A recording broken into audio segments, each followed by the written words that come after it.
वजह से थोड़ा सा पेशेंस रखना। हो सकता है कि कुछ चीज़ें आपको पहली बारी में समझ में ना आए, तो उन चीज़ों को दोबारा से रीड करना, कोशिश करना कि वीडियो को एक बार फिर से देख लेना, क्योंकि इन टॉपिक्स में से कईयों के बारे में आपसे यूपीएससी ने क्वेश्चन पूछा है। तो हम इन टॉपिक्स को आज कवर करेंगे, जहां पर सॉलिड वेस्ट के अंदर हम बहुत सी चीज़ों को पढ़ेंगे, जैसे प्लास्टिक वेस्ट हो सकता है, इंडस्ट्रियल वेस्ट हो सकता है, और भी बहुत सी चीज़ें हैं।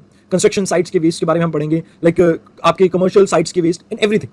Now let us come to the first part, जहां पर हम डील करेंगे सॉलिड वेस्ट से। हम समझेंगे कि सॉलिड वेस्ट होता क्या है। तो जनरली जो भी आप यहां पर देख पा रहे हैं सॉलिड स्टेट में, जैसे इट कैन बी प्लास्टिक हो सकता है, ये साथ के साथ ग्लास हो सकता है, मेटल हो सकता है कि कोई फूड आइटम हो, कोई फूड का वेस्ट हो, पेपर हो सकता है, या और भी बहुत कुछ हो सकता है। जो भी सॉलिड स्टेट में आपको इन दोनों एरियाज में देखने को मिल रहे हैं, ये सभी सॉलिड वेस्ट की कैटेगरी में आते हैं। अब अमूमन अगर हम बात करते हैं तो सॉलिड वेस्ट और इंडिया के बीच में बहुत 36 का आंकड़ा रहा है। अब ऐसा मैं क्यों कह रहा हूं? क्योंकि रैपिड पॉपुलेशन राइज की वजह से इंडिया में एकदम से बहुत सा आपका वेस्ट जनरेट होने लगा। अब इतने वेस्ट को संभाल कर कहीं ना कहीं कलेक्ट करना और उसको ट्रीट करना, ये हमारे पास अभी वो टेक्नोलॉजी वगैरह नहीं थी, जिसके कारण इंडिया में सॉलिड वेस्ट एक बड़ी प्रॉब्लम बन चुका है।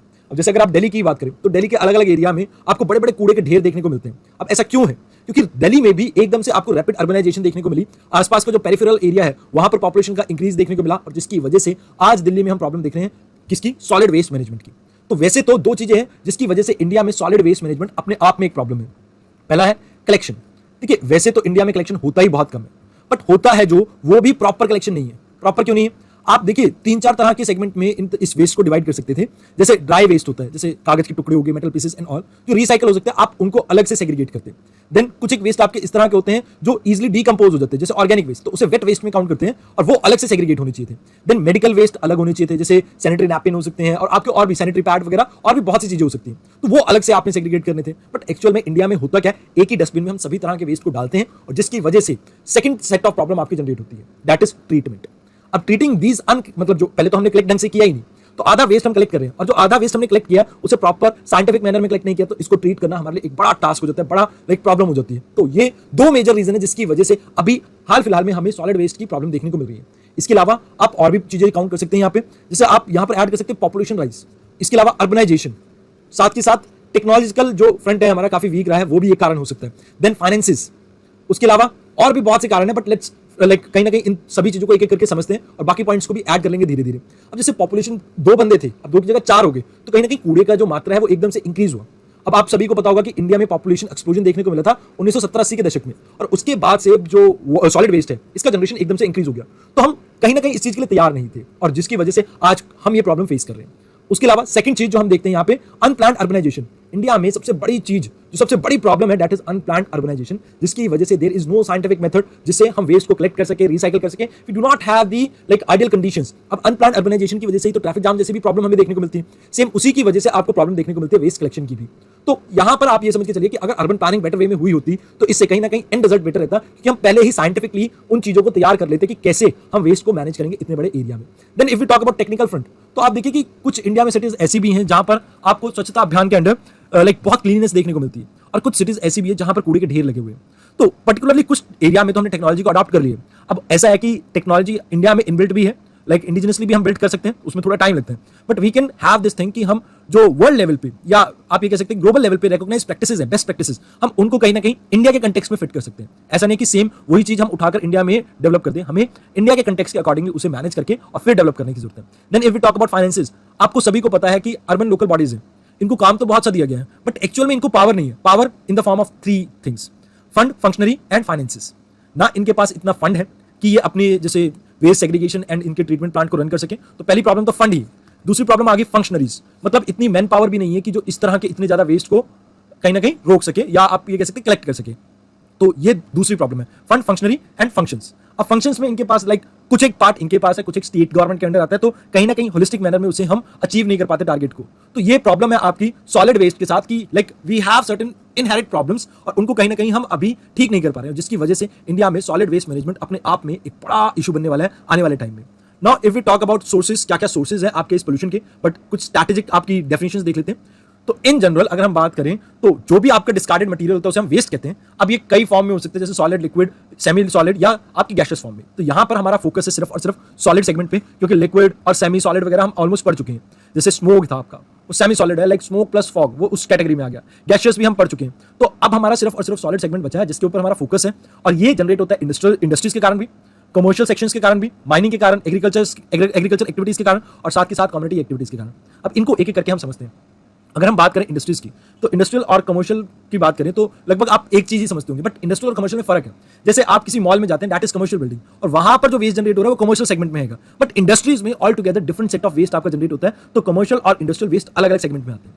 देन माइनिंग से भी आपका बहुत सा वेस्ट जनरेट होता है, तो वो भी वेस्ट अलग है। एग्रीकल्चर में जैसे स्टबल है, that is also a waste, तो वो भी कहीं ना कहीं आपकी एक अलग एग्रीकल्चर ऑपरेशन से जो वेस्ट कलेक्ट होंगे वो अलग एक कैटेगरी में आएगा। कम्युनिटी के कारण जो वेस्ट जनरेट होता है, दैट इज लाइक कि आप रेजिडुअल वेस्ट कह सकते हो, जो आप ऐसे एरिया में देख रहे हैं जहां लाइक आपकी सोसाइटी एक एस्टैब्लिश्ड है, लाइक एक लोकेलिटी में से जो वेस्ट निकल के आ रहा है। इसके अलावा कई बार आप जैसे नोएडा जैसे एग्जांपल भी देखते हैं, जैसे नोएडा में ट्विन टावर को भी एक को गिराया गया है, तो वहां पर कंस्ट्रक्शन एंड डोमिनेशन एक्टिविटी के कारण भी आपको वेस्ट जनरेट होता हुआ दिखाई देता है, वो भी हो सकता है। हॉस्पिटल्स भी इसमें जैसे मिसिंग है, हॉस्पिटल से भी बहुत सा आपका वेस्ट जनरेट होता है। तो यहां पर सोर्सेज बहुत अलग अलग है। जैसे अगर मैं आपको कहूं इंडस्ट्रियल वेस्ट, तो थर्मल पावर प्लांट से फ्लाई ऐश जनरेट होता है। इसी तरह फर्टिलाइजर इंडस्ट्री से जिप्सम निकलता है। इसी तरह से जैसे प्रेस मड निकलता है आपका शुगर केन इंडस्ट्री से, शुगर इंडस्ट्री से। रेड मड निकलता है आपका लाइक आयरन, नॉन आयरन जो आपकी इंडस्ट्रीज होती है, नॉन फेरस इंडस्ट्रीज, वहां से। तो ये आपको समझना होगा कि like there are things that are generated, और इनमें सी कुछ एक इंडस्ट्रियल प्रोडक्ट के बारे में यूपीएससी आपसे पूछती है। जैसे शुगर केन से निकलने वाले मोलासिस के बारे में यूपीएससी ने आपसे पूछा हुआ है। देन स्लज जो आपके आयरन और स्टील इंडस्ट्री से निकलता है, उसके बारे में भी यूपीएससी ने पूछा हुआ है। तो अगर कोई ऐसा वेस्ट है जिसका कोई यूटिलाइजेशन हो, जिससे हम उस वेस्ट को कहीं ना कहीं मैनेज कर सकते हैं, तो उन चीजों के बारे में आपको अगर कोई भी न्यूज आर्टिकल मिलता है तो आपको पढ़ना चाहिए, बिकॉज यूपीएससी उनके बारे में पूछ सकता है। Now let us talk about types of solid waste. तो इसमें वैसे तो आपके बहुत से टाइप है, बट मैं 3-4 चीजों के ऊपर ही फोकस करूंगा, जैसे बायोमेडिकल वेस्ट, इसके अलावा हजार्डियस वेस्ट, और तीसरा आपका म्युनिसिपल वेस्ट। इसके साथ साथ माइक्रो वेस्ट और प्लास्टिक वेस्ट के बारे में हम पढ़ चुके हैं काफी हद तक, बट अगर थोड़ा बहुत कुछ देखना होगा तो यहीं पर ही देखेंगे हम। और यहां पर एक चीज जो आपको इन नोट्स में भी नहीं मिलेगी और मेरे दूसरे नोट्स में भी नहीं मिलेगी, बट मैं कराऊंगा आपको, that is construction and domination sites पे जो वेस्ट जनरेट होता है, उसके बारे में क्या गाइडलाइंस है गवर्नमेंट की और क्या कुछ प्रावधान है, हम उन्हें भी समझेंगे। बिकॉज अभी रिसेंट टाइम में जो नोएडा में डेमोलिशन देखने को मिली, इसकी वजह से टॉपिक थोड़ा इंपॉर्टेंट हो जाता है। मुझे ऐसा लगता है कि आने वाले टाइम में हो सकता है कि यूपीएससी आपसे इसके बारे में पूछ ले। तो इसको जो डेमोलिशन साइट्स वगैरह, कंस्ट्रक्शन साइट्स वाला जो टॉपिक है, इसको हम बिल्कुल लास्ट वाले लेक्चर में करेंगे। लेकिन आप यहां पर अपने लिए स्पेस छोड़ देना कि आपने यहां पर इस पर्टिकुलर सेगमेंट में ही उसे ऐड करना है, क्योंकि मुझे रीड करने के लिए थोड़ा टाइम चाहिएगा, तो इस वजह से कहीं ना कहीं मैं उस चीज के लिए आपको टाइम मांग रहा हूं, बट एक्चुअल में वो टॉपिक यहां पर ऐड करना है आपने। Now if we talk about waste management, तो म्युनिसिपल सॉलिड वेस्ट मैनेजमेंट में आपके घरों से जो कूड़ा निकलता है, जैसे स्ट्रीट को साफ करने से जो कूड़ा निकलता है, या कंस्ट्रक्शन साइट से जो डिब्रीज वगैरह निकलती हैं, या आपके कोई रेजिड्यू पार्टिकल है, ट्रेड और नॉन हजार्डियस इंडस्ट्री से जो वेस्ट निकल रहा है, वो सभी आपका किस कैटेगरी में आ जाता है? Waste management, municipal solid waste की कैटेगरी में आ जाता है। अब एज पर वर्ल्ड बैंक अगर हम बात करें, आने वाले सालों में भारत के अंदर लगभग 1 लाख मेट्रिक टन डेली का म्युनिसिपल सॉलिड वेस्ट जनरेट होगा। अब ऐसा क्यों? क्योंकि कहा यह जा रहा है कि अभी भारत की लगभग 30% पॉपुलेशन अर्बन एरिया में रहती है, बट आने वाले महज 20 से 30 सालों में ये बढ़कर 45% हो जाएगी, और इस वजह से आने वाले समय में जो कूड़ा है, म्युनिसिपल सॉलिड वेस्ट है, वो भारत में और तेजी से बढ़ेगा। अब जो म्युनिसिपल वेस्ट है, अगर इसके बारे में बात की जाए तो आपको समझना होगा कि सबसे पहले गवर्नमेंट ने क्या कुछ कह रखा है। अब इसमें अलग अलग सेगमेंट्स के बारे में हम बात करेंगे। जैसे सबसे पहले हम बात करेंगे प्लास्टिक वेस्ट के बारे में। देखिए, प्लास्टिक वेस्ट वैसे तो आपने बहुत जगह पढ़ा है, बट स्टिल मैं इसके बारे में कुछ इंपॉर्टेंट फैक्ट्स आपको बता देता हूं जो आप मेंस में यूज कर सकते हैं। ऑलमोस्ट हर साल 12 मिलियन टन, कितना? 12 million ton plastic waste oceans में जाता है। कहां जा रहा है? ओशंस में। उसके अलावा अगर हम एक स्टडी के अकॉर्डिंग माने तो ऑन एन एवरेज अगर हम बात करें, एक ह्यूमन जैसे मैं और आप अपने पूरे लाइफ स्पैन में लगभग 50,000 आपके जो प्लास्टिक पार्टिकल्स है उन्हें खाता है। तो मतलब ये भी एक बड़ा आंकड़ा है, 50,000 पार्टिकल्स आप माइक्रो प्लास्टिक के खा रहे हैं अपने लाइफ टाइम में, तो ये भी एक बड़ी चीज है। अब इसमें 2 चीजों के बारे में आप पढ़ेंगे। एक है माइक्रो प्लास्टिक। माइक्रो प्लास्टिक वो होते हैं जिनका साइज 5 mm से कम हो। इसके अलावा एक होता है माइक्रो बीड्स। माइक्रो बीड्स वो आपके टाइनी पार्टिकल्स हैं या पीसेस हैं प्लास्टिक के, जो कि ऐड किए जाते हैं हेल्थ और ब्यूटी प्रोडक्ट्स में, जैसे क्लींजर हो गया, टूथपेस्ट हो गया, इनमें। अब WHO की एक स्टडी के अकॉर्डिंग, वर्ल्ड हेल्थ ऑर्गेनाइजेशन ने एक स्टडी कंडक्ट की थी, जो माइक्रो प्लास्टिक्स हैं इनका जो लेवल है ना, वो अभी इतना डेंजरस तो नहीं पहुंचा है कि ड्रिंकिंग वाटर हमारे लिए पॉइजनस हो जाए, बट आने वाले महज 10 से 15 सालों में ये लेवल अटेन हो जाएगा, जिस हिसाब से एक तो पोल्यूशन हो रहा है और दूसरा जिस हिसाब से पॉपुलेशन आपकी ग्रो कर रही है। अब माइक्रो प्लास्टिक अगर हम बात करें, जो 150 माइक्रोमीटर से बड़े हैं, वो आपकी बॉडी में अंदर घुस सकते हैं। ठीक है जी, जैसे मान लीजिए मैं अगर कोई ग्लास पानी का पी रहा हूँ, इस पानी में अगर 150 माइक्रोन से बड़े पार्टिकल साइज के भी हों, वो भी मेरी बॉडी के अंदर जा सकते हैं, और ये मेरी बॉडी में जाकर बहुत से रिस्क को जनरेट कर सकते हैं, और इसकी वजह से कुछ एक इफेक्ट देखने को मिल सकता है मेरी बॉडी पे। अब क्या इफेक्ट हो सकता है मेरी, क्या किसी भी लिविंग क्रिएचर की बॉडी पे? सबसे पहले तो रिप्रोडक्टिव प्रॉब्लम्स, क्योंकि देखिए प्लास्टिक में कई ऐसे केमिकल्स हैं जो रिप्रोडक्टिव या एंडोक्राइन आपके ट्रैक्ट्स के ऊपर इंपैक्ट कर सकते हैं, जिसकी वजह से रिप्रोडक्टिव हैबिट्स के ऊपर असर पड़ सकता है। दूसरी चीज, जैसे जो लेडीज, खासकर वुमेन्स, आप ये कह सकते हैं जो ब्रेस्ट फीडिंग करती हैं, जो बेबी को मिल्क लाइक पिलाती हैं, उनके केसेस में ये पास कर सकता है जो आपका लाइक माइक्रो प्लास्टिक है, that can pass through the body, मतलब मदर्स की बॉडी से वो बच्चे के अंदर जा सकता है। तो कहीं ना कहीं बायो मैग्निफिकेशन जैसी चीजें देखने को मिल सकती है। इसके अलावा अगर आप प्लास्टिक को जलाते हैं तो डर्टी डजन करके ना एक स्टॉकहोम कॉन्फ्रेंस में शायद नहीं, स्टॉकहोम कॉन्फ्रेंस नहीं, स्टॉकहोम जो पोल्यूशन से रिलेटेड आपका कन्वेंशन है, उसमें ये डर्टी डजन करके कुछ गैसेस का नाम दिया गया। तो अगर हम प्लास्टिक को बर्न करते हैं तो डाइऑक्सिन, फोरन, ऐसे करके कुछ गैसेस है डर्टी डजन नाम की, वो गैसेस प्रोड्यूस होती है जो कि बहुत हार्मफुल है ह्यूमंस के लिए। अगर वैसे बात की जाए तो बायो मैग्निफिकेशन हमने यहां तो पढ़ी लिया है, बट बायो मैग्निफिकेशन बहुत कॉमन है प्लास्टिक के केस में।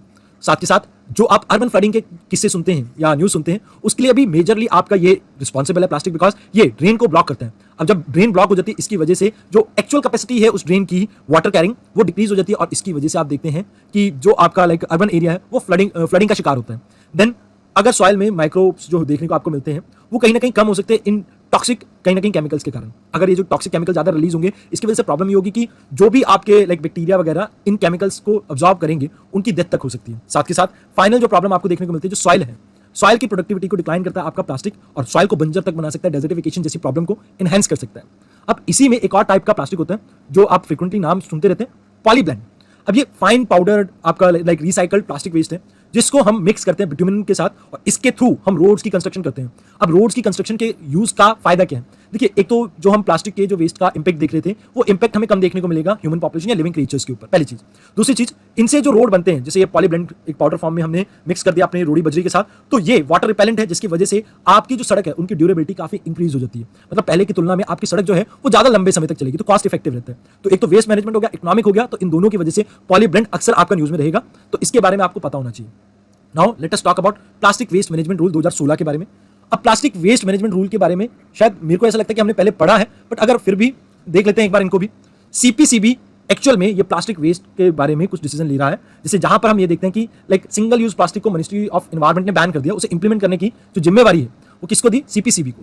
अब ये जिम्मेवारी में जो बैन लगा है, ये किसके अंडर लगा है? एनवायरमेंटल प्रोटेक्शन एक्ट 1986 के अंडर ये बैन लगा है। वैसे गवर्नमेंट ने पहले क्या किया था कि लाइक मिनिमम जो थिकनेस है आपके जो सिंगल यूज प्लास्टिक है उसको 40 से बढ़ाकर 50 कर दिया था, और ये अमेंडमेंट की गई थी 2020 में, और अभी हाल फिलहाल में लाइक 2022 तक इसे अचीव करना था 120 माइक्रोन तक। अब इसके पीछे दो रीजन है। एक, हम जो मोटा प्लास्टिक होता है उसे इजीली हैंडल कर सकते, तो हैंडलिंग काफी इजी हो सकती थी, तो जिसकी वजह से हमने इसकी थिकनेस इंक्रीज की। उसके अलावा कहीं ना कहीं जो इसकी प्रोडक्शन कॉस्ट है वो इंक्रीज होगी। अब अगर प्लास्टिक महंगा होगा तो दुकानदार जो फ्री में अपने ग्राहकों को प्लास्टिक दिया करते थे वो नहीं होगा। तो ये चीज आपको ध्यान रखनी है। दो हिडन एजेंडा की वजह से basically plastic waste management rule में हम थिकनेस को इंक्रीज करने की बात करते हैं, और ये थिकनेस रेगुलरली इंक्रीज हो रही है, और अभी सिंगल यूज प्लास्टिक के ऊपर टोटली बैन भी लगा दिया। Now first time, for the very first time 2016 में ऐसा हुआ था कि ग्राम पंचायत के अंडर हमने लाइक प्लास्टिक मैनेजमेंट को डाला था। ग्राम पंचायत के अंडर क्यों डाला? क्योंकि अब ये जो आपकी लाइक जो प्लास्टिक वेस्ट है ये शहरों तक सीमित नहीं है, ये रूरल एरियाज में भी पहुंच चुका है। तो this is for the very first time we have introduce ग्राम पंचायत की रिस्पॉन्सिबिलिटी, जहां पर उन्हें वेस्ट मैनेजमेंट करना अपने लोकल एरिया में। Then again for the very first time we have said कि भैया हम सेग्रीगेशन ऑफ वेस्ट के ऊपर फोकस करेंगे, एंड इसके अलावा पे यूजर फी, मतलब आपको जो आपका वेस्ट कलेक्ट कर रहे हैं उसको यूजर फी देनी है। एंड स्पॉट फाइन का भी कॉन्सेप्ट यहीं पर पहली बार इंट्रोड्यूस किया गया। स्पॉट फाइन कैसे? मान लीजिए आपने अपना वेस्ट लाइक वो नहीं किया, सेग्रीगेट नहीं किया। अब सेग्रीगेशन वेस्ट का ना होने की वजह से प्रॉब्लम यह है कि जो वेस्ट है आपका वो कहीं ना कहीं डिफिकल्ट टू ट्रीट है। अब ऐसी स्थिति में क्या किया जाता है कि जिसने भी सेग्रीगेशन नहीं किया उसके ऊपर फाइन लगा दिया जाता है। तो this is the 2-3 important things जो आपको ध्यान में रखनी है अबाउट वेस्ट मैनेजमेंट। अब यहां पर आपको एक और चीज जो ध्यान रखनी है कि आप जो भी पर्सनल फंक्शंस वगैरह ऑर्गेनाइज कर रहे हैं ना, लाइक कोई पर्सन है जो शादी ब्याह का फंक्शन, बर्थडे वगैरह का फंक्शन ऑर्गेनाइज कर रहा है, या कोई पब्लिक इवेंट ऑर्गेनाइज कर रहा है, तो उसकी ये रिस्पॉन्सिबिलिटी है कि भैया आपकी जिम्मेवारी ये है कि जो भी प्लास्टिक वेस्ट जनरेट होगा आपको उसको सेटल डाउन करना है। कहीं ना कहीं वो इवेंट जो ऑर्गेनाइज करा उसकी ये रिस्पॉन्सिबिलिटी हो जाएगी।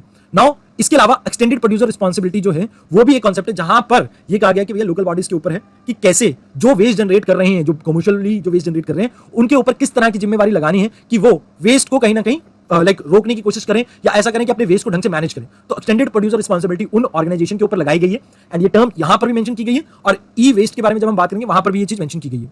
देन एसपीसीबीज जो है, इनको कहा गया कि भैया आप किसी को नया लाइसेंस नहीं दोगे, और रिन्यू करोगे रजिस्ट्रेशन तो भी उनका करोगे जो आपका स्टेट का एक्शन प्लान जो है। मान लीजिए आपने कहा कि आने वाले समय में हम प्लास्टिक की ये थिकनेस रखेंगे, इस तरह से इसे काम करेंगे एंड ऑल, आप उसके अकॉर्डिंगली अगर कोई काम कर रहा है, आप सिर्फ उसी को रिन्यू करके दोगे रजिस्ट्रेशन, नया तो दोगे ही नहीं। साथ के साथ जो वेंडर्स हैं जो प्लास्टिक को लाइक बल्क में बेचते हैं, उनको कहा कि भैया आप रिकॉर्ड कीपिंग रखिए, अनऑर्गेनाइज सेक्टर में कहीं से भी प्लास्टिक नहीं जाना चाहिए, हम इस चीज की कहीं ना कहीं उसे रोकने की कोशिश करेंगे। अब ऐसा है, यहां पर एंट्री पॉइंट को भी रेगुलेट करने की कोशिश की है। एंट्री पॉइंट को रेगुलेट करने की कोशिश कैसे की?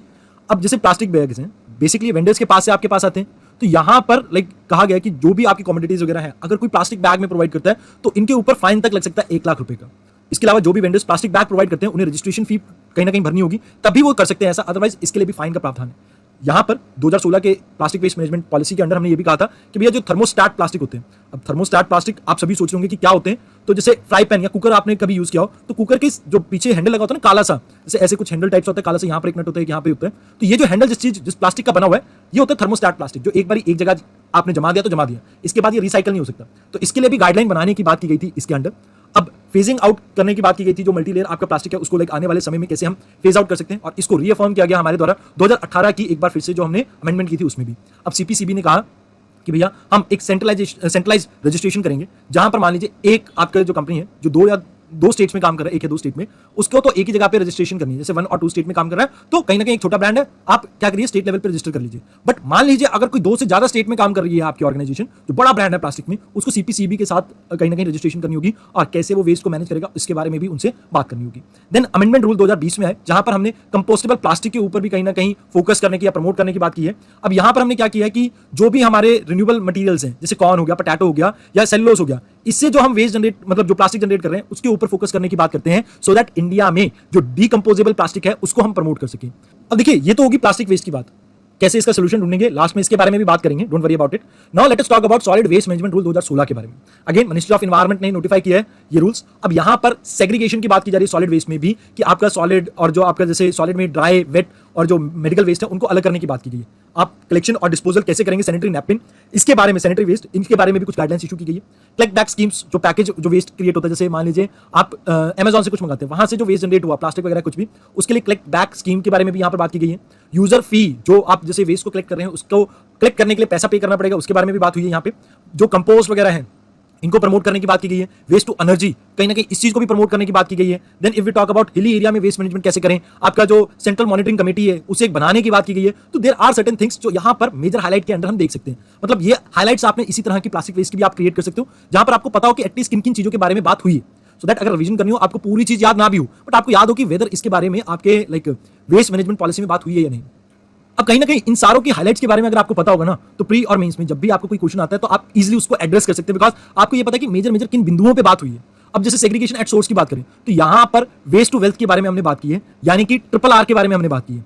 अब ये NTR और उसकी मूवी नहीं है, ठीक है ना। यहां पर इसका मतलब है क्या, रिकवरी के ऊपर हम फोकस करेंगे, उसको फिर रीयूज करेंगे एंड उसको रिसाइकल करेंगे। तो ये हमारे 3 R's है जिसके ऊपर हम फोकस करेंगे, जहां पर वेस्ट को वेल्थ में कन्वर्ट करने की बात करते हैं। ऐसे ही जो बायोडिग्रेडेबल वेस्ट है उससे कंपोस्ट फॉर्म करेंगे, और जैसे ड्राई वेस्ट है जो जैसे प्लास्टिक हो गया, प्लास्टिक को कहीं ना कहीं रिसाइकल करने की कोशिश करेंगे। जो हजार्डियस डोमेस्टिक वेस्ट है जैसे बच्चों के डायपर हो गए, नैपकिन्स हो गए, उनको किस तरह से मैनेज करेंगे। तो वो सेग्रीगेशन में सब कुछ किया हमने, और हमारी कोशिश ये है कि जितना हो सके उस वेस्ट से मनी जनरेट कर सकें।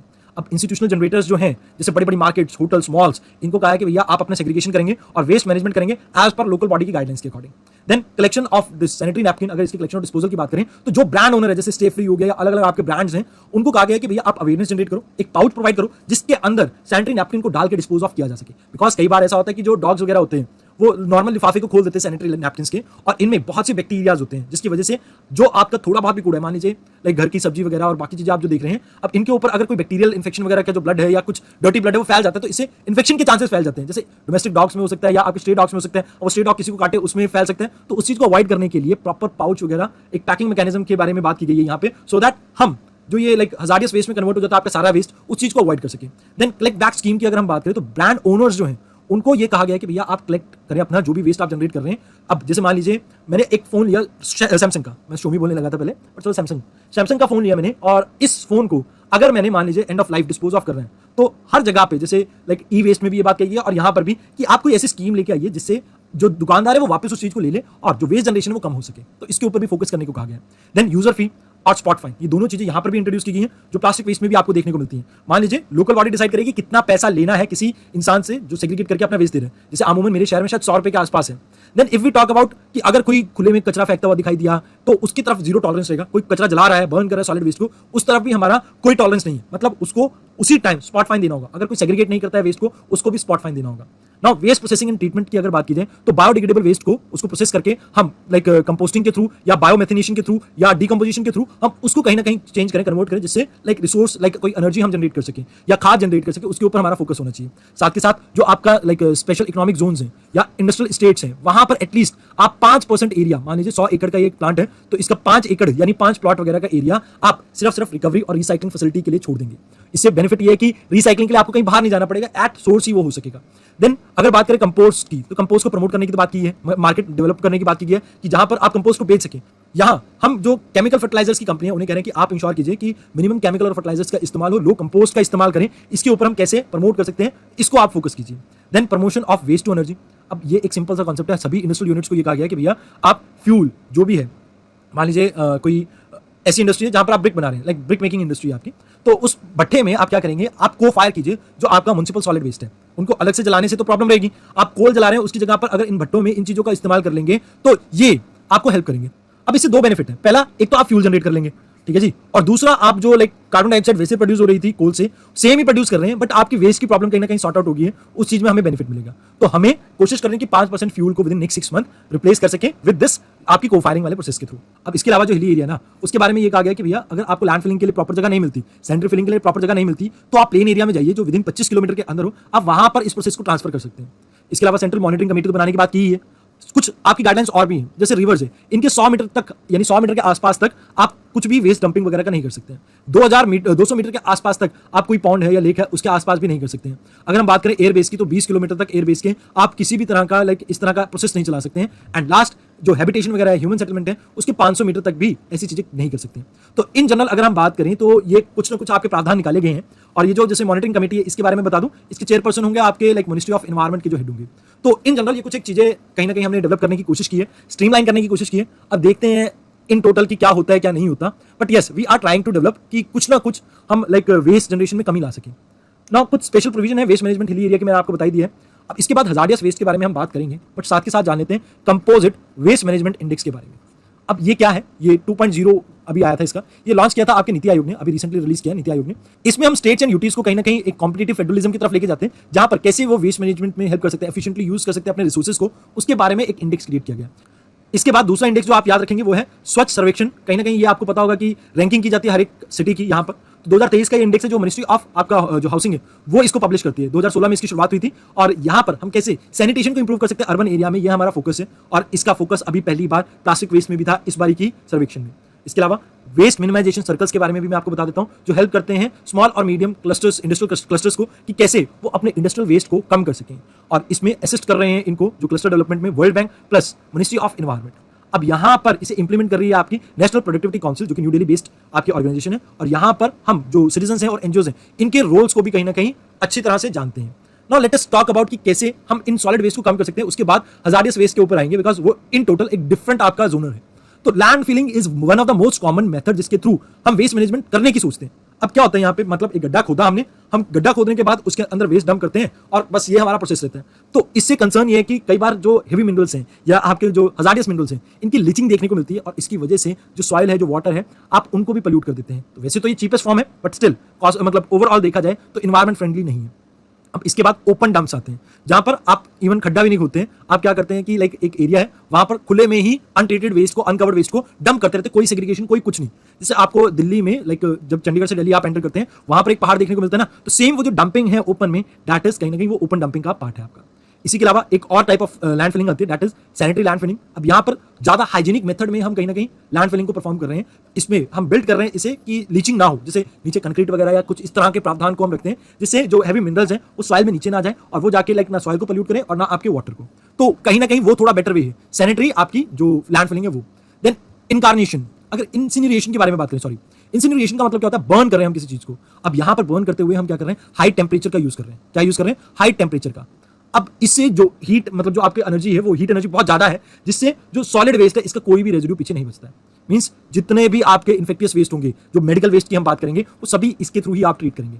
देन प्रियोलिसिस आपका एक मेथड है, जहां पर एब्सेंस ऑफ ऑक्सीजन में या कंट्रोल्ड ऑक्सीजन में हम किसी चीज को कंबशन के प्रोसेस के अंडर लेके आते हैं। अब प्रियोलिसिस में क्या हो रहा है कि हम केमिकली बर्न कर रहे हैं rather than heating up things. तभी मैंने कंबशन यूज किया, बर्निंग नहीं। कंबशन का मतलब क्या है कि हम केमिकली उसे बर्न करने की कोशिश कर रहे हैं। अब इससे हम उसे लेस टॉक्सिक लिक्विड और सॉलिड रेजिड्यू में कन्वर्ट करेंगे और इससे बेनिफिट मिलेगा हमें। देन कंपोस्टिंग, अब जो भी आपका बायोडिग्रेडेबल वेस्ट होगा उसको हम कंपोस्टिंग के अंडर लाइक लैंड फिलिंग में डालेंगे, मैन्योर बनाएंगे और एग्रीकल्चर पर्पसेस के लिए उसे यूज कर लेंगे। ऐसे ही एक तरीका था बायोमिथेनेशन, जहां पर हम जो आपके लाइक एनारोबिक रेस्पिरेशन के थ्रू डिकम्पोजिशन करते हैं, और यहाँ आप काउ डंग वगैरह का एग्जांपल ले सकते हैं जहां से बायोगैस जनरेट होती है, तो मीथेन जनरेट होगी और मीथेन जनरेशन के कारण ये काफी हेल्पफुल हो सकती है। वेस्ट टू एनर्जी मेथड्स में कहीं ना कहीं आप इसे डाल सकते हैं। इसके अलावा वर्मी कल्चर भी आप परफॉर्म कर सकते हैं, जहां पर अर्थवॉर्म की फार्मिंग के थ्रू, मतलब आप कंपोस्टिंग ही कर रहे हैं बट यहां पर आप बाहर से लाके कहीं ना कहीं वर्म्स को डाल रहे हैं, यानी कि अर्थवॉर्म को डाल रहे हैं, तो इसे वर्मिंग कल्चर बोला जाता है। तो उससे भी आप इस चीज को कर सकते हैं। बाकी को फायरिंग भी आपका एक मेथड है जिसके थ्रू आप कहीं ना कहीं इलेक्ट्रिसिटी जनरेट कर सकते हैं, या आप इन्हें वेरियस इंडस्ट्रीज में यूज कर सकते हैं as a source of heat, और ये वेस्ट टू एनर्जी सेगमेंट में आ गया आपका। देन सेग्रीगेशन अगर आप करेंगे ड्राई एंड वेट वेस्ट की, तो इससे बेनिफिट ये होगा, जैसे वेट जो वेस्ट है आपका उससे बायोगैस जनरेट हो सकती है, और ड्राई वाले से हम कोशिश कर सकते हैं इलेक्ट्रिसिटी जनरेशन की। तो कहीं ना कहीं अगर हम इन चीजों के ऊपर फोकस करें तो बेनिफिट मिल सकता है हमें। बट प्रॉब्लम क्या है, पहली चीज कॉस्ट बहुत ज्यादा हाई है और टेक्नोलॉजी जो चाहिए वो हमारे पास है नहीं। तो टेक्निकल फ्रंट पे हम कहीं ना कहीं पीछे हैं और कॉस्ट हाई है, तो जिस वजह से इंडिया में इस तरह के उपाय नहीं किए जाते। इसके अलावा इंडिया के वेस्ट में अभी भी अगर हम बात करें, मॉइस्चर कंटेंट काफी हाई रहता है, क्योंकि लाइक ट्रॉपिकल कंट्री है, इसकी वजह से भी तो मॉइस्चर कंटेंट हाई होने की वजह से इसे को फायरिंग में यूज करते हैं तो बहुत सी पॉइजनस गैस ज्यादा रिलीज होती है। तीसरी जो प्रॉब्लम है, अभी भी हम बहुत सी कोशिश कर रहे हैं बट येट जो लैक ऑफ सेग्रीगेशन है ये एक मेजर प्रॉब्लम है। अब जो लैक ऑफ सेग्रीगेशन है ना, इससे आप एथिकल पर्सपेक्टिव से सॉल्व कर सकते हैं। मैं इसके सोल्यूशन की तरफ जाऊंगा लाइक इस पर्टिकुलर पॉइंट की, जहां पर मैं आपको लाइक ये समझाना चाहूंगा कि बिहेवियरल चेंज आप समझते हैं क्या होता है। एथिक्स में एक लाइक टर्म दी जाती है बिहेवियरल चेंज, जैसे आपने स्वच्छ भारत अभियान में भी देखा। तो यहां पर हम क्या कर सकते हैं, 2-3 इंस्टीट्यूशन को यूज कर सकते हैं। जैसे you might be knowing this कि family is the first school for every child. पहली स्कूलिंग फैमिली से होती है, जहां पर मदर, ग्रैंड पेरेंट्स, फादर, ये सभी कहीं ना कहीं टीचर का रोल अदा करते हैं। अगर फर्स्ट प्लेस पे फैमिली ही सेग्रीगेशन के इंपॉर्टेंस को बच्चों को समझाए तो आने वाली जनरेशन में ये चीज हमें देखने को मिल सकती है। नाउ दूसरी चीज, सोसाइटी एज सच कहीं ना कहीं इस चीज को डिस्करेज करे, जैसे लाइक जो सेग्रीगेशन नहीं करते हैं उनको कहीं ना कहीं पनिश करे। पनिश इन द सेंस कि ऐसा नहीं कि थप्पड़ मार दिया, गोली मार दी। अब इसमें क्या कर सकते हैं, जैसे पब्लिक शेमिंग कर सकते हैं कि कोई पर्सन अगर लाइक कहीं पर कूड़ा फेंकता है तो उसकी फोटो क्लिक करके उस जगह पे पेस्ट कर दीजिए 1-2 दिन के लिए, so that he feel embarrassed. उसको अगर शर्मिंदगी महसूस होगी तो शायद उससे चेंज आ जाए। बट ये थोड़ा कहीं ना कहीं आप ऐसा कह सकते हैं कि नेगेटिव वे है, बट कहीं ना कहीं पॉजिटिव वे में भी हम कर सकते हैं। एज सच गांधी जी का आप एग्जांपल ले सकते हैं। आश्रम्स में गांधी जी खुद अपने एरिया को क्लीन किया करते थे, जैसे जहां वो बैठा करते थे गांधी जी हर रोज सुबह उस एरिया में झाड़ू लगाया करते थे। तो ये चीजें अगर गांधी जी कर सकते हैं, पब्लिक फिगर्स कर सकते हैं, तो व्हाई कांट वी। तो इस चीज को अगर आप प्रमोट करते हैं तो कहीं ना कहीं उस सेग्रीगेशन को भी आप इसी चीज से लाइक लिंक करके आगे और ज्यादा प्रमोट कर सकते हैं। Then comes your benefit. अब इसमें अगर हम इन्हें वेस्ट को फ्यूल की तरह पे यूज करेंगे तो फॉसिल फ्यूल पे हमारी डिपेंडेंसी कम होगी। साथ के साथ ये रिन्यूएबल है। रिन्यूएबल इन द सेंस ऐसा नहीं है कि ये इलेक्ट्रिसिटी वगैरह प्रोड्यूस करने में हम इसे यूज करें तो ये आज ही खत्म हो जाएंगे। वेस्ट तो हर रोज जनरेट होगा और उस वेस्ट से अगर एनर्जी जनरेट होती है तो उससे बढ़िया चीज है भी क्या। देन ड्यूल पर्पस सॉल्व कर सकते हैं। एक तो वेस्ट की वॉल्यूम कम हो जाएगी और एनर्जी जनरेट होगी, तो कहीं ना कहीं एक पंथ दो काज में हम इसे यूटिलाइज कर सकते हैं। तो these are the things that you have to remember when you are studying about like waste management in India. तो ये कुछ बेनिफिट्स वगैरह जो चीजें आपको बतानी थी, that is there. Now let us talk about hazardous waste. Hazardous waste नाम से ही समझ में आ रहा है कि कुछ ऐसे वेस्ट हैं जो टॉक्सिक हैं। अब इसमें मेडिकल वेस्ट नहीं, इसमें सभी तरह के वेस्ट हम डाल रहे हैं, बट मेडिकल वेस्ट को भी हम इसमें अलग से पढ़ेंगे। अब देखिए, अगर हजार्डियस वेस्ट की बात की जाए ना तो 3-4 कैटेगरी में आता है। एक होता है इंडस्ट्रियल वेस्ट, जो कि जहां पर आपको टॉक्सिक सब्सटेंस वगैरह देखने को मिलते हैं। ये ह्यूमंस, एनिमल्स, प्लांट सभी के लिए कहीं ना कहीं डेंजरस हो सकते हैं। कई बार क्रोसिव भी हो सकते हैं और कई बार एक्सप्लोसिव भी हो सकते हैं। अब जैसे मान लीजिए कोई दवाई बना रहे हैं, उसमें से कोई केमिकल निकल के आ रहा है जो प्लांट्स और एनिमल्स के लिए खतरनाक है, तो वो कहीं ना कहीं हजार्डियस केमिकल की कैटेगरी में आ गया। जब हम पेट्रोलियम को एक्सट्रैक्ट कर रहे हैं तो उस समय भी कई टॉक्सिक रिलीज होते हैं। मेटल एक्सट्रैक्शन में भी ऐसे ही देखने को मिलता है। इसके अलावा घरों में भी आपको हजार्डियस वेस्ट देखने को मिल जाता है। अब हजार्डियस वेस्ट जैसे पुरानी बैटरीज है, जैसे शू पॉलिश होगी, पेंट्स वगैरह होगी, पुरानी मेडिसिन या मेडिसिनल बॉटल्स जो होगी, ये सभी आपके हजार्डियस वेस्ट की कैटेगरी में आते हैं। और इंडस्ट्रीज में भी ऐसे वेस्ट देखने को मिलते हैं, बट इंडस्ट्रीज के अलावा आपको ये वेस्ट देखने को मिलते हैं हॉस्पिटल्स में भी। अब हॉस्पिटल्स में कैसे, बायोमेडिकल वेस्ट की जो हम बात करेंगे, ये नॉर्मली आपके जैसे किसी का ट्रीटमेंट चल रहा है, डायग्नोस्टिक में हो सकता है, जैसे बायोप्सी ली, उसमें वो पार्टिकल यूज हुआ है, जैसे कोई आपका लाइक प्लकर टाइप से या कुछ भी कहते हैं उसे, सिरिंज वगैरह कुछ भी यूज हुआ है, वो सभी आपके बायोमेडिकल वेस्ट की कैटेगरी में आ गए। जैसे ट्रीटमेंट में हो सकता है, इम्यूनाइजेशन में, अभी जैसे बहुत से टीके लगे हैं लोगों को, तो वहां से भी बायोमेडिकल वेस्ट जनरेट हुआ होगा, रिसर्च में भी यूज हो सकता है। तो इसमें दो तरह की कैटेगरीज होती है, एक बायोमेडिकल वेस्ट जो हजार्डियस हो, एक नॉन हजार्डियस। तो 70 to 80% जो भी वेस्ट होता है मेडिकल आपकी लाइन में, that is not hazardous. But जो हम इल ट्रीटमेंट करते हैं या मिस ट्रीटमेंट करते हैं इन वेस्ट का, जिसकी वजह से सारा आपका जो वेस्ट है वो हजार्डियस में कन्वर्ट हो जाता है।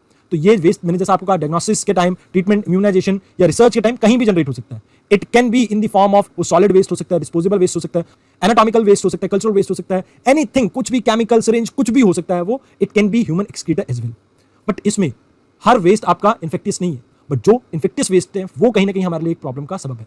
तो यहां पर इन्हीं को कहीं ना कहीं लाइक वेस्ट को मैनेज करने के लिए 2 गाइडलाइंस इशू हुई थी। एक 1998 में, जिसका नाम था biomedical waste handling and management rule 1998, जो कि लाइक कहीं ना कहीं कोशिश कर रहा था कि स्ट्रीमलाइन में ला सके हम वेस्ट सेग्रीगेशन, कलेक्शन और ट्रीटमेंट के प्रोसेस को।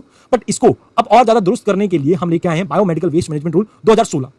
ये कहीं ना कहीं कंप्लायंस को इंप्रूव करने की बात करता है और इन्वायरमेंटली साउंड मैनर में बायोमेडिकल वेस्ट को कहीं ना कहीं डिस्पोज ऑफ करने की बात करता है।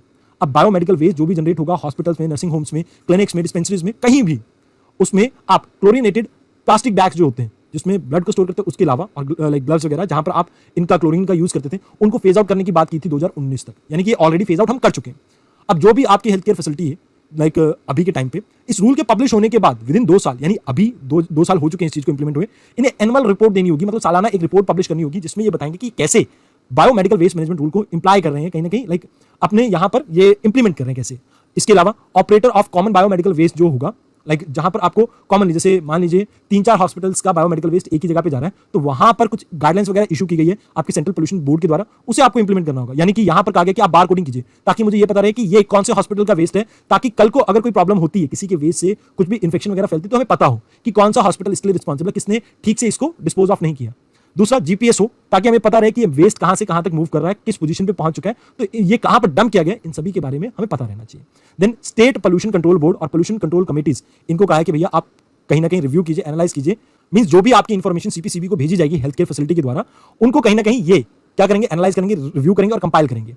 अब मान लीजिए कोई भी ऑक्यूपायर है, जैसे it can be a person administrative control में जिसके वो सारी चीजें आती है, जैसे बायोमेडिकल वेस्ट वगैरह, तो उन्हें कहा कि भैया आप अपनी लेबोरेटरी में प्री ट्रीटमेंट कीजिए WHO के स्टैंडर्ड्स के अकॉर्डिंगली, जैसे स्टरलाइज कर दीजिए उसको, जैसे जो भी इन्फेक्शन वगैरह होगी वहां पर वो वहीं पर ही मर जाए, सो दैट जो हम कैरी कर रहे हैं इस वेस्ट को, उस समय किसी भी तरह का जो इन्फेक्शन है उसका ट्रांसमिशन ना हो। अब इसके लिए उदाहरण देता हूं, जैसे सैनिटाइजर हम यूज करते हैं, तो अगर सैनिटाइजर छिड़क दिया जाए तो मोस्ट ऑफ द जो भी बैक्टीरिया वगैरह इन्फेक्शन वगैरह होगा तो वहीं पर ही कहीं ना कहीं खत्म हो जाएगा। इसके अलावा एक और चीज जो आपको याद रखनी है, जो ऑपरेटर है common biomedical waste treatment plant के, उन्हें कहा है कि आप टाइमली कलेक्शन करेंगे बायोमेडिकल वेस्ट की और इसमें किसी भी तरह की कोताही नहीं होनी चाहिए। अब इसके साथ प्रॉब्लम क्या है आप इसे समझ लीजिए, जिससे कहीं ना कहीं थोड़ा बहुत हमारा इशू जो है वो रिजॉल्व हो सकता है।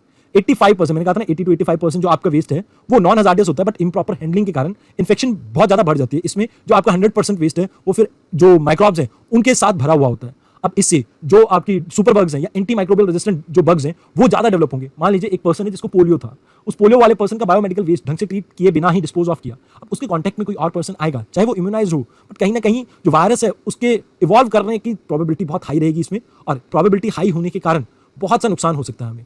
तो यहाँ पर हमारा लाइक हजार्डियस वेस्ट का एक कंपोनेंट कंप्लीट हो जाता है। अब ये हमें समझना होगा कि हजार्डियस वेस्ट जब भी आप एनवायरनमेंट में रिलीज करेंगे इसका कुछ ना कुछ तो नेगेटिव इंपैक्ट रहेगा ही। तो यहाँ अब हम बात करेंगे परसिस्टेंट ऑर्गेनिक पोल्यूटेंट की, यानी परसिस्टेंट मींस बहुत लंबे समय तक रहने वाला, ऑर्गेनिक मतलब ये ऑर्गेनिकली फॉर्म होगा, कार्बन कंपाउंड टाइप हो सकता है। अब ये वो केमिकल्स हैं जो एनवायरनमेंट में बहुत लंबे समय तक रह सकते हैं और इनकी वजह से बायो अक्यूमुलेशन और मैग्निफिकेशन जैसी प्रॉब्लम हमें देखने को मिल सकती है। अब ये कंसर्न क्यों है? पहली बात, ये परसिस्टेंट है, मतलब लंबे समय तक रह सकते हैं, लॉन्ग लिव्ड है, तो ये एक मेजर थ्रेट है हमारे लिए। इसके अलावा अब लॉन्ग लिव्ड होंगे तो ये मैग्नीफाई कर सकते हैं, तो मैग्निफिकेशन की वजह से भी ये एक थ्रेट है ग्लोबल पॉपुलेशन के लिए। इसके अलावा इसके बहुत से नेगेटिव इंप्लीकेशन भी हैं हेल्थ के ऊपर। एंडोसल्फाइन के बारे में आपने शायद सुना हो, जिसे स्प्रे करते हुए अक्सर केरला वाले एरिया में बहुत से किसानों की डेथ हुई है। इसके अलावा ये काफी लंबी दूरी तक भी फैल सकते हैं, तो इसलिए भी एक बड़ा चैलेंज है हमारे लिए। अब इस कैटेगरी में आता है डीडीटी। पहले आप देखते थे कि मच्छर मक्खी को भगाने के लिए डीडीटी का इस्तेमाल किया जाता था, पर जब से हमें इसका नुकसान पता लगा है तब से हमने इसका यूटिलाइजेशन कम कर दिया है। ऐसे ही एक एंडोसल्फेन, आप अक्सर इसको सुनते रहेंगे न्यूज में, और इसके अलावा पीसीबी, डायऑक्सिन्स, ये सभी इसी कैटेगरी में आ जाते हैं आपके। अब इन्वायरमेंटल प्रोटेक्शन एक्ट 1986 के तहत मिनिस्ट्री ऑफ इन्वायरमेंट ने इन चीजों को रेगुलेट करने के लिए भी अपने आप में परसिस्टेंट ऑर्गेनिक पोल्यूटेंट रूल्स 2018 बनाया था। अब यहाँ पर इस रूल के अंडर हमने इन 7 जो आपके केमिकल्स हैं बैन कर रखा है, जिसमें मेजरली आपके क्लोरो और ब्रोमो प्रोडक्ट्स हैं। अब बेंजीन है, बाइफिनाइल्स हैं, डाइकॉन है, ये भी डाइकॉन है, जैसे ब्यूटेन है, then ether, these are some common chemicals जो आज की डेट में इंडिया में बैन कर रखे हैं। अब इससे बेनिफिट यह है कि ग्लोबल एनवायरमेंट फैसिलिटी के जो फाइनेंशियल रिसोर्सेज है हम कहीं ना कहीं उनको एक्सेस कर पाएंगे। साथ के साथ कुछ केमिकल जो आपके फ्रीक्वेंटली न्यूज में रहते हैं, तो लाइक डीडीटी आपको याद रखना है, एंडोसल्फेन, क्लोरोफॉर्म, देन कार्बन टेट्राक्लोराइड, ये कुछ कॉमन केमिकल्स हैं जो आपको फ्रीक्वेंटली न्यूज में देखने को मिल सकते हैं। अब यहाँ पर आइए साथ के साथ बात कर लेते हैं स्टॉकहोम कन्वेंशन के बारे में, जो पीओपी से डील करती है। स्टॉकहोम कन्वेंशन जो है हमारी, ये 2004 में फोर्स में आई थी, 2004 के आसपास। इसमें हम कोशिश क्या कर रहे हैं, हम एलिमिनेट करने की कोशिश कर रहे हैं पहली चीज तो, या हम कोशिश कर रहे हैं कि रिस्ट्रिक्ट कर सके प्रोडक्शन और यूज इन पीओपीज का। अब इसमें कुछ एक सब्सटेंसेस की आपकी लिस्ट दे रखी है, जैसे NX-A जो है आपकी, वो केमिकल्स हैं जिनका एलिमिनेट करना है हमें प्रोडक्शन लेवल को और यूज को। दूसरे NX-B में आपकी वो केमिकल्स आ जाएंगे जिसका प्रोडक्शन लेवल हम रिस्ट्रिक्ट करना चाहते हैं, रोकना चाहते हैं, कहीं ना कहीं रोकना चाहते हैं अभी। देन C में वो आ जाते हैं जो अनइंटेंशनली रिलीज होते हैं और इनको हम रिड्यूस करना चाहते हैं। तो दीज आर द 3 NXs। वैसे इसमें कुछ केमिकल्स आते हैं आपके एड्रेलिन, आपके हेप्टाक्लोरो, हेक्साक्लोरोब्रोमो बेंजीन, देन एड्रीन और बाइफिनिल वगैरह और डीडीटी जैसे प्रोडक्ट्स इसमें आ जाते हैं इस कैटेगरी में। तो इन जनरल आपको इसके बारे में यही कुछ पता होना चाहिए था। देन हजारियस वेस्ट के बारे में एक और कन्वेंशन भी है आपका, that is Basel convention. Basel norm आपको पता होगा, बेसल कन्वेंशन भी आपको याद रखना है, वो इकोनॉमी में था, ये कहां पर है आपके एनवायरमेंट में। तो जो भी आपका ट्रांसबाउंडरी मूवमेंट है हजार्डियस वेस्ट का, उसको कहीं ना कहीं कंट्रोल करने की कोशिश करते हैं हम बाय दिस कन्वेंशन। अब ये रेडियो एक्टिव मटेरियल से डील नहीं करता है, मतलब रेडियो एक्टिव मटेरियल के लिए हो सकता है कोई और कन्वेंशन भविष्य में बन जाए, बट अभी के लिए ये इससे डील नहीं कर रहा है। आपको ये याद रखना है कि ये फोर्स में आया था 1992 में, मतलब ये कहीं ना कहीं स्टॉकहोम से पहले आया था, और यूएस इसका पार्टी नहीं है, यूएस इसके अंदर पार्टिसिपेट नहीं कर रहे हैं, और 192 कंट्रीज इसके अंदर अभी 186 कंट्रीज अभी भी इसके अंदर पार्टिसिपेट कर रही है। अब यहां पर ये डील किस चीज से करते हैं कि हम रिड्यूस करेंगे मूवमेंट हजार्डियस वेस्ट की बिटवीन वेरियस नेशंस। जैसे ऐसा होता है ना कि कई बार जो आपने लाइक हाथी के बारे में सुना होगा, हाथी, और लाइक आपने सुना होगा फ्रांस और यूएसए के बारे में, तो यूएसए ने कई बार जैसे अपना वेस्ट को डिस्पोज ऑफ करने के लिए हाथी से डील वगैरह की थी। अब यहां पर ये जो हाथी जैसी कंट्री है क्यों रेडी हो जाती है यूएसए जैसी डेवलप्ड कंट्रीज के हार्मफुल वेस्ट को अपने एरिया में डंप करने के लिए? आप समझिए, हाथी की जो इकोनॉमी है ना, that is not very good. अब इसे अगर अपनी इकोनॉमी को मेंटेन करना है तो इसे चाहिए पैसा। अब पैसा अगर यूएसए दे रहा है किसी भी तरह के वेस्ट को डिकम्पोज करने के लिए या डंप करने के लिए, तो ये रेडिली अवेलेबल हो जाते हैं। उसके अलावा हजार्डियस वेस्ट, वहां पर पीओपीस की बात हो रही थी, हजार्डियस पीओपीस, यहां पर सिर्फ वेस्ट की बात हो रही है, इस चीज को ध्यान में रखना। यहां पर हम कह रहे हैं कि हम प्रिवेंट करेंगे जो हजार्डियस वेस्ट है, जो डेवलप्ड कंट्री से लीस्ट डेवलप्ड कंट्रीज में जा रहा है, हम उसको रोकने की कोशिश करेंगे, किसी तरह से इन्हें बचाने की कोशिश करेंगे। अब यहां पर ये मेयर आप सिर्फ कोशिश करें इसे रेगुलेट करने की, आप बैन नहीं लगा रहे हैं, तो यहां पर किसी भी तरह के बैन की बात नहीं की गई है। ये प्रोहिबिट नहीं करता है वेस्ट के एक्सपोर्ट को, एक्सेप्ट जो अंटार्कटिका वाला एरिया है, आप उसके अलावा कहीं भी भेज सकते हैं, बट इसमें कहा गया कि आप प्रायर कंसेंट आपको चाहिएगा, मतलब आपको पहले परमिशन चाहिए जिस कंट्री में आप इस चीज को वेस्ट को भेज रहे हैं उसमें भेजने के लिए। Then Basel ban amendment to Basel convention, अब ये भी एक चीज आई थी इसमें, यहां पर पूरे तरीके से बैन लगाया जाता है उन शिप्स के ऊपर जो हजार्डियस वेस्ट को लेके जा रही है रिसाइकलिंग के लिए, तो उनके ऊपर बैन लगा दिया। आप इसे हांगकांग कन्वेंशन से रिलेट कर सकते हैं। अब इसमें अमेंडमेंट आई थी 1995 में, और इसी वजह से इसे कहते थे बेसल बैन अमेंडमेंट। अब सितंबर 2019 में क्रोएशिया जो थी इसने इसे लाइक रेटिफाई किया, और इसके बाद से ये इंटरनेशनल लॉ बन चुका है। ऑल्दो इसमें कुछ कंट्रीज हैं जैसे India, USA, Japan, Australia, south Korea, Brazil, Mexico, New Zealand, इन्होंने इसे रेटिफाई नहीं किया बिकॉज ये इनकी रीसाइक्लिंग ऑफ शिप वाली इंडस्ट्री में कहीं ना कहीं प्रॉब्लम क्रिएट कर सकती थी। इस वजह से कुछ शिप्स अपने बेचते हैं और कुछ खरीदते हैं, तो इस वजह से कहीं ना कहीं दोनों ही पार्ट्स में आप इस चीज को देख सकते हैं। यूएसए आपका लाइक रीसाइक्लिंग में कहीं नहीं है, बट फिर भी वो बेचता है, तो उसमें वो चाहता है कि उसकी कंट्री को कोई इससे नुकसान ना हो। Then reason for non acceptance, जैसा कि मैंने आपको कहा कि हम अपने आने वाले समय में जो शिपिंग रिसाइकल इंडस्ट्री उसको डबल करना चाहते हैं। अब मैंने आपको कहा था ना कि आज के लेक्चर में आपको बताऊंगा अलंग करके, ALNG अलंग करके शिप ब्रेकिंग यार्ड है हमारा गुजरात में, जो कि वर्ल्ड का one of the biggest yard है।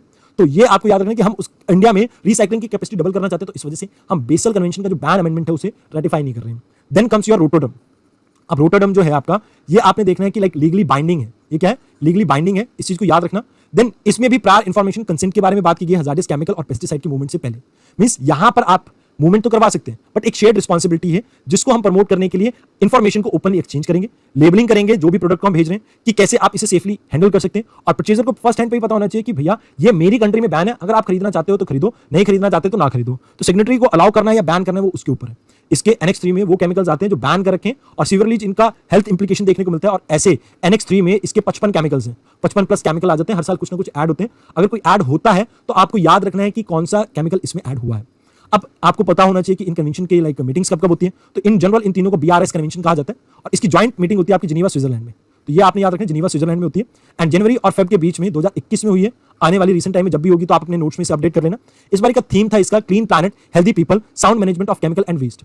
यहां पर हम बेसल 14 की मीटिंग हुई थी, जहां पर कन्वेंशन में हमने प्लास्टिक को इंक्लूड किया था हार्मफुल केमिकल में। स्टॉकहोम COP9 हुई थी, इसमें डाइकोफॉल इसको हमने एनेक्स A में इंक्लूड किया था। साथ के साथ रोटरडम में भी हमने कुछ केमिकल जैसे एक्टोचारो और हेक्साब्रोमो साइक्लोडोडाकेन, ये जो आपके केमिकल है इनको ऐड किया था कहीं ना कहीं लिस्ट में, प्रायर इन्फॉर्म कंसेंट की लिस्ट में इसे हमने ऐड किया था। तो इन जनरल ये BRS कन्वेंशन के बारे में हमारी डिटेल थी। अब ये इन जनरल हमारी डिटेल में डिस्कशन थी अबाउट वेरियस कन्वेंशंस जो पोल्यूशन से रिलेटेड हमारे हैं। Now we will talk about hazardous waste management and handling rule 2016 के बारे में। देखिए, इस रूल को तो हम कल भी कवर कर लेंगे, काफी लाइक लंबा रूल है, तो आज के इसमें तो कवर हो नहीं पाएगा। तो एक काम करते हैं, rule of for disposal of cigarette birds के बारे में हम जान लेते हैं। देखिए, सेलुलोस, एक्टेन और रेयन, ये दो आपके ऐसे केमिकल्स हैं जो सिगरेट बर्ड्स में देखने को मिलते हैं, जो काफी लंबे समय तक आपके इन्वायरमेंट में रह सकते हैं। तो अभी NGT ने CPCB को कहा है कि भैया आप गाइडेंस बनाइए जिसके थ्रू आप सिगरेट बर्ड्स के जो पोल्यूशन है उसको आप कम कर सकें। ऑल्दो मिनिस्ट्री ऑफ इन्वायरमेंट का इसके मामले में स्टैंड ये है कि ये नॉन हजार्डियस है, बट यस स्टिल जो आपके NGT है इसके बारे में कुछ पुख्ता स्टेप्स आती है। अब देखिए, कल के लेक्चर में हम क्या कुछ करने वाले हैं इसको समझ लेते हैं।